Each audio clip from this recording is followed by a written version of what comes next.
All right. Wednesday. Another day of learning.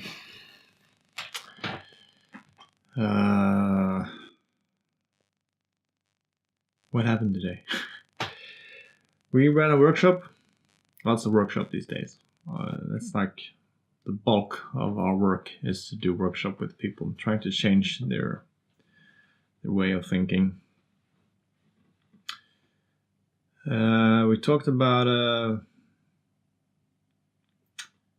modeling for a fairly complex area. It has to do with performance. And back when I studied software engineering, we talked about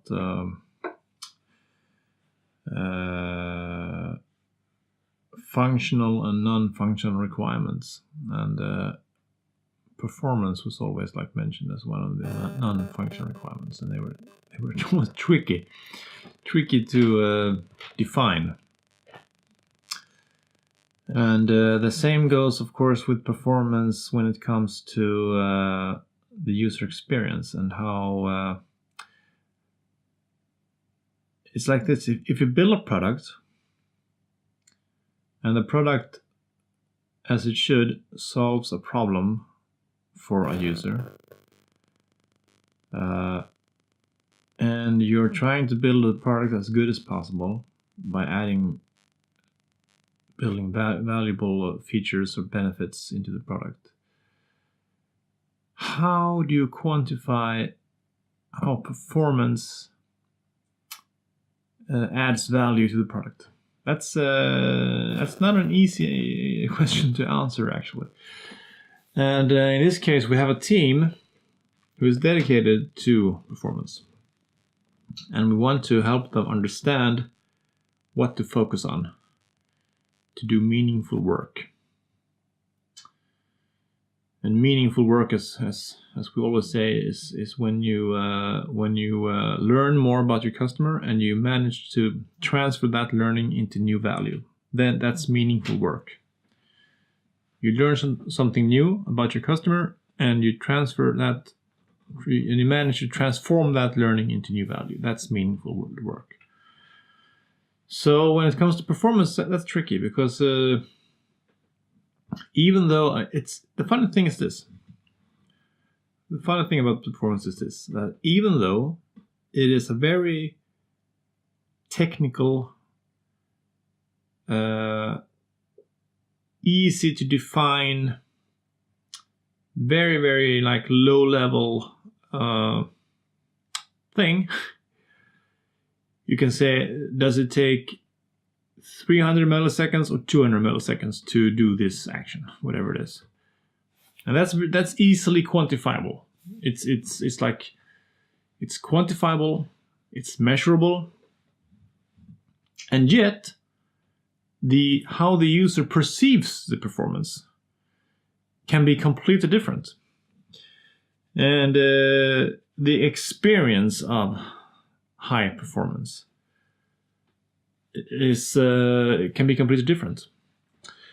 And of course you can say that more performance is always better, yeah, but sometimes that's not possible. So you have to build sort of this facade. It's like this in the old Western movies where you get the picture that the entire town that the Western movie is played out in. You think that it is built as a real town, but it's actually you only see it's only facades. It's only fake. Everything's fake. But of course, you don't see that in the movie because the experience is that it's a real town. And the question is, can we build a high performance experience in the same way, so that the product feels fast, even though it's not fast. And I guess one typical example would be the early iPhones when they came out. They were quite slow. It was quite quite slow CPU and a quite slow device. So, for example, taking a photo, you took a photo and it took a couple of seconds for the phone to save the picture. But what this showed you was just you took the picture and the phone just showed you a screenshot of what the viewfinder saw.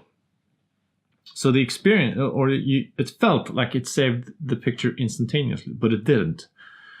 It took a couple of seconds to save the picture, but the experience and the perceived performance was that it was fast. So that's an example of when you have this facade of faking high performance. It was a good discussion. It was a 2-hour workshop, and I don't think we really came to any good conclusion, but it was a good discussion. Other than that, some other boring stuff today. I don't know. Nothing worth mentioning, I think. That was my the learning of today is non-function requirements such as performance, how to map that into customer value.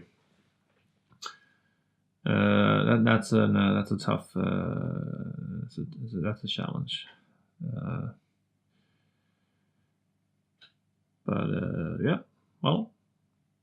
You learn, and that is always good.